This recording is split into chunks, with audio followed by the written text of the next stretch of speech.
और बाकी हरियाणा का एक अलग टेंडर था। तो तीनों जगह अलग अलग बैंडविड्थ 10 मेगाबाइट्स का, 20 megabytes, 50 megabytes, 100 megabytes, 500 megabytes, 1000 megabytes, तो ऐसे अलग अलग प्रकार की कैटेगरीज थी और कई उसमें वेंडर्स थे।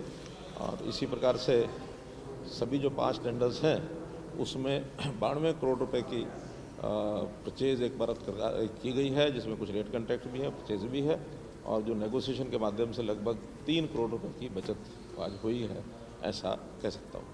सर, राम रहीम को पैरोल मिली है, सवाल उठे कि बार-बार पैरोल दी जा रही है। ये जानकारी आप ही मुझे दे रहे हैं कि उनको पैरोल मिली है, और अगर मिली है तो कोई प्रोसीजर के अंतर्गत मिली होगी, कोई उनका अधिकार होगा। इसमें हम कोई न दखलंदाजी करते हैं न कभी करेंगे। ये तो हर व्यक्ति, हर कैदी जो होता है उसके अपने व्यवहार के हिसाब से एक नियमावली है, उस नाते से वो अप्लाई करते हैं। जब भी वो अप्लाई करेंगे, अगर वो ड्यू होगा तो मिलेगी, नहीं ड्यू होगा तो नहीं मिलेगी। सिंह साहब, आपकी भूमि पोर्टल को लेकर एक बैठक हुई थी कल देर शाम को, उसमें आपने कई जगह पर जमीन खरीद को मंजूरी दी है सरकारी योजनाओं को लेकर। तो ये भूमि पोर्टल को कितना कारगर आप समझते हैं? किसान अपनी रुचि कैसे दिखा रहे हैं, किस तरह से आप लैंड खरीद पा रहे हैं?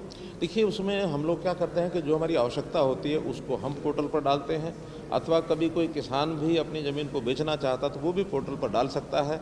अगर बड़ा प्रोजेक्ट है उसके अंदर एग्रीगेटर्स जो हैं वो अपना काम करते हैं और एग्रीगेट करके उनकी अपनी कमीशन उनको मिलती है, वो पोर्टल पर डालते हैं। बाद में अगर तो कलेक्ट्रेट के ऊपर ज़मीन मिल जाती है, डिप्टी कमिश्नर अपने लेवल पर डिपार्टमेंट जो है उसकी ज़मीन खरीद लेता है।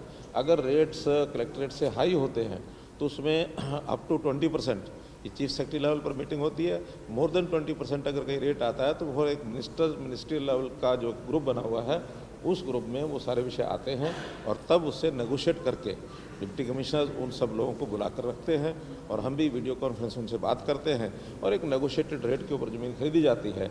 क्योंकि अब ये जो लैंड एक्विजिशन का जो एक्ट बना है उसमें बहुत ही कई प्रकार की कठिनाइयाँ उसमें आती थी, लेकिन ये प्रयोग सफल हुआ है। 1000 एकड़ से ऊपर अभी पिछले दिनों में हम खरीद चुके हैं। उसमें जैसे कल भी 2 जेल्स का जो प्रेमिसेस बनने हैं, नई जेल्स बननी है, जैसे फतेहाबाद में और दादरी में, चरखी दादरी में, तो ऐसे दोनों जेल्स की वो ज़मीन वो भी खरीदी है। और भी कई प्रोजेक्ट्स हैं, जिस कहीं फ्लाईओवर है, कहीं अंडरपास है, कहीं सड़क का काम है, कहीं एक बस स्टैंड की ज़मीन थी वो कल खरीदी है, कहीं विद्यालय के लिए खरीदनी होती है। तो ऐसा जब प्रचारित करते हैं तो उसमें से जो लोग उस एरिया के होते हैं वो अपने आप उसके अंदर उस ई भूमि में अपनी जो ज़मीन का रेट और एरिया वो सब पहले से डिप्टी कमिश्नर के लेवल के ऊपर फ्री फ्रॉम ऑल इनकम्बरेंसेस वो ज़मीन है तो उसका जो सर्टिफिकेट वो लोड किया जाता है, तो वो ज़मीन खरीदी जाती है। सर, मैंने बताया 92 करोड़। सर, आज एससी समाज के लोग काफ़ी बड़ा निर्णय है, आपने एससी आयोग को गठन किया है, किस तरीके से समाज को बेनिफिट मिल रहा है? देखिए, एससी कमीशन का जो गठन हुआ है वो बहुत समय की मांग थी। सामान्यतः इस प्रकार के जो कमज़ोर वर्ग की जो भी हमारे समाज के वर्ग हैं उनके साथ ठीक से न्याय हो, सब तरह का उसको सरकारी चीज़ों की सुविधा उनको मिल रही है, कि उनकी जो शिकायतें होती हैं समाज की ओर से कमीशन के माध्यम से हमारे तक पहुंचाई जाती हैं, और उनकी जो रिकमेंडेशंस होती हैं उस हिसाब से हम काम करते हैं, तो इसका एक लाभ समाज को ज़रूर मिलेगा। और समाज में सब सरकारी योजनाओं का जो स्कीम्स का लाभ उनको मिले, या समाज की ओर से भी कई बार कोई अपेक्षाएँ होती हैं वो हमारे तक पहुँचेगी तो हम उस अनुसार काम करेंगे। राष्ट्रीय गणतंत्र दिवस के मौके पर सिर्फ 75 कार्यक्रम इस बार करने का फैसला किया। आज़ादी का अमृत महोत्सव चल रहा है, उसमें इस बार नई शिक्षा नीति के तहत स्कूलों में भी कुछ अलग कार्यक्रम भी आयोजित किए गए। तो क्या आप समझते हैं कि जो बच्चे हैं उनको और ज़्यादा? देखिए, ये जो राष्ट्रीय उत्सव होते हैं, चाहे वो 15 अगस्त है, 26 जनवरी है, तो ऐसे अवसर पर ज़्यादा से ज़्यादा लोगों तक रीच बनाई जाए, और जो भी चाहे शिक्षा जो संस्थान है उनके माध्यम से अथवा जो एडमिनिस्ट्रेशन के माध्यम से कार्यक्रमों का आयोजन होता है। पहले केवल 22 जिला केंद्रों पर प्रदेश की ओर से मनाए जाते थे, अब हमने उसकी संख्या 75 कर दी है।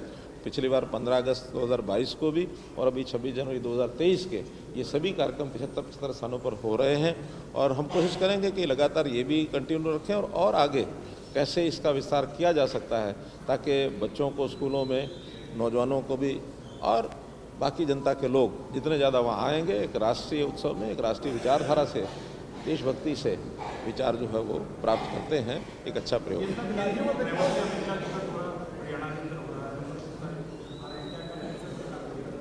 कार्यक्रम होगा, बहुत बढ़िया ढंग से होगा, जोरदार होगा। आपको भी निमंत्रण है, आप आइए।